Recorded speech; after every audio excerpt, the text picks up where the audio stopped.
Some people think muscle only comes from heavy barbells, machines, and fancy gym equipment, but wrestlers have been building brutal, dense, explosive strength for centuries without any of that.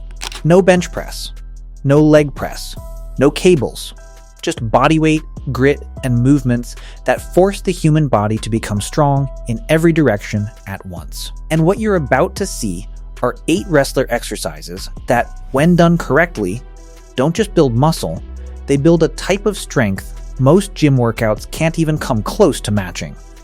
Strength that stays with you when you're tired. Strength that works when your body is twisted, pinned, or off balance. Strength that actually transfers into real performance. Let's break them down. The first movement is the Hindu push-up. This isn't your standard push-up variation. It's a flowing, full-body wave that starts in a downward dog-like position, dives forward, drops the chest low, and then sweeps into a cobra-like extension before returning back to the start. At first glance, it looks simple. Almost too simple. But the moment you try it, you realize it demands control from your shoulders, chest, triceps, core, and even your lower back, all at the same time. Unlike a traditional bench press where tension is locked into a single range, the Hindu push-up moves through multiple planes of motion. That means your muscles are constantly stretching and contracting under load as your body travels through space. Wrestlers in India, especially those training in traditional Kushti Aharas, have used this movement for generations. Some would perform hundreds per day, building endurance and upper body density that doesn't fade under pressure. What makes it so effective is not just strength, but flow. Your body learns how to generate power while moving, which is exactly what happens in a wrestling match when nothing stays still. Next is the Hindu squat. If the Hindu push-up builds the upper body, this one destroys and rebuilds the lower body. The Hindu squat is performed by standing tall, dropping into a deep squat while the heels lift off the ground, and swinging the arms forward for balance before explosively standing back up. It looks almost rhythmic, almost like a dance. But don't let that fool you. The constant heel lift shifts the entire load onto the quads and calves in a way regular squats don't. Meanwhile, the swinging arms create momentum, allowing you to perform higher reps while still maintaining tension. This is not about one heavy rep. This is about volume, conditioning, and endurance under fatigue. Traditional wrestlers have been known to perform hundreds, sometimes even up to 1,000 reps in a single session. That level of repetition builds legs that don't quit, even when oxygen is low and exhaustion kicks in.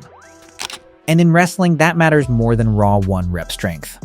Because matches are not decided by how fresh you are, but by how strong you stay when you're completely exhausted. Now we move to one of the most unusual but powerful exercises in wrestling, the neck bridge. At first, this one looks almost dangerous. The athlete lies on their back, places the top of their head on the mat, and lifts the entire body into an arched bridge supported by the feet and the skull. From there, they either hold the position or gently rock forward and backward. It's simple in setup, but intense in execution. The neck, trapezius, spinal erectors, and upper back muscles are all forced into deep activation just to maintain the position. Why train like this? Because in wrestling, the neck is everything. A weak neck gets controlled, twisted, and pinned. A strong neck resists pressure, absorbs impact, and protects the spine during throws and scrambles. This exercise builds a kind of structural strength that machines simply cannot replicate. You're not isolating a muscle, you're training your entire posterior chain to support your head under load. And that changes everything in a contact sport. Building on that foundation is the wrestler bridge push-up. This takes the neck bridge and turns it into a dynamic pressing movement. Instead of holding still, the athlete pushes through the arms while maintaining the arched bridge position. As they press, the hips rise, the spine extends further, and the entire body becomes a coordinated system of tension. This is not a comfortable movement. It demands shoulder stability, spinal control, core strength, and neck endurance, all working together in real time. Every repetition shifts weight across angles that a bench press or machine press never touches. The muscles of the chest and shoulders are forced to fire in extreme positions, while the posterior chain stays fully engaged to support the arch. This is one of those rare exercises that builds strength exactly where wrestlers actually need it, in compromised positions where leverage is not in their favor. And that's what makes it so valuable.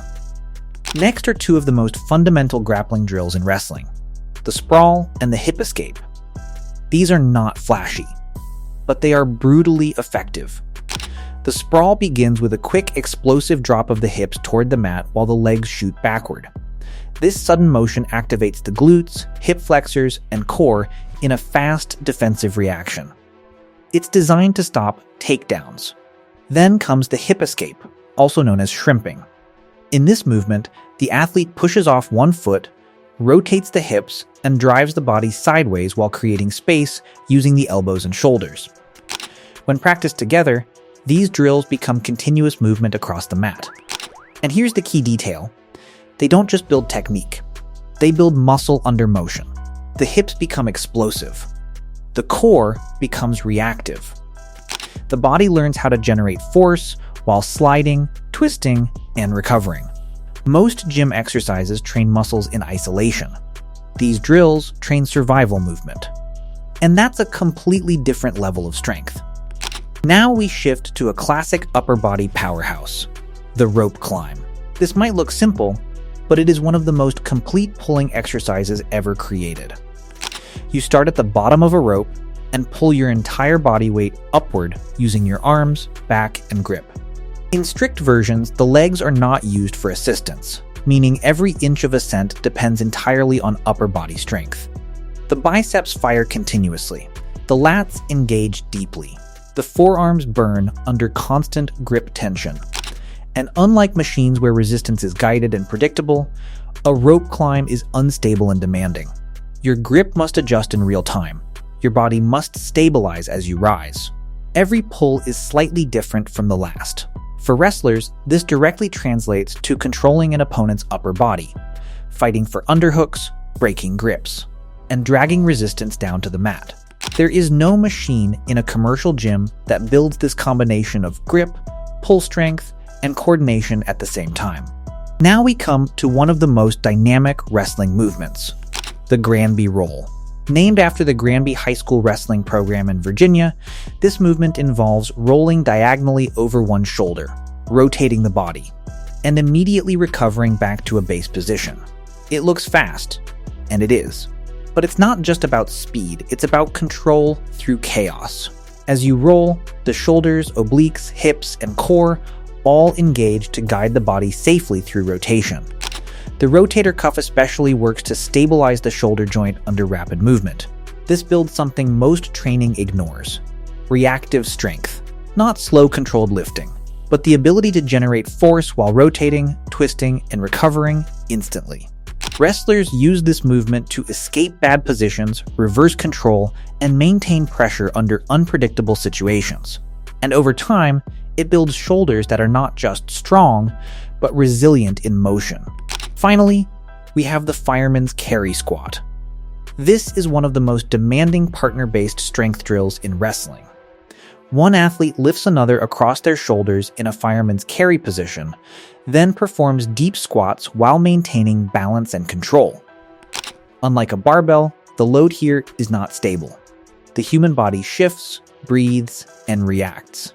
That means every squat requires constant adjustment from the legs, core, upper back, and grip. The quads and glutes handle the heavy load. The core stabilizes the shifting weight. The upper back and neck fight to keep posture under control. This movement trains something very specific: the ability to lift and control another human being. Not just weight, but resistance that moves, reacts, and resists you. And that is exactly what wrestling is. Over time, this builds total body strength that is functional, adaptable, and extremely hard to replicate with standard gym training. So when you step back and look at all 8 of these exercises together, a pattern starts to appear. None of them isolate muscles. None of them are done sitting down or locked into a machine. Every single movement teaches the body to produce force while moving, balancing, resisting, or reacting. That's why wrestlers develop such dense, practical strength without traditional weights. They are not just building muscle, they are building control, endurance, and adaptability in every direction the human body can move. And that's the real difference. Not just how strong you are in a gym, but how strong you are when nothing is stable, nothing is predictable, and everything is resisting you at once. That's the kind of strength these exercises create. And now you know exactly how they do it. If you enjoyed this breakdown, make sure to like the video and subscribe for more deep dives into real training methods, strength science, and hidden athletic systems that most people never see.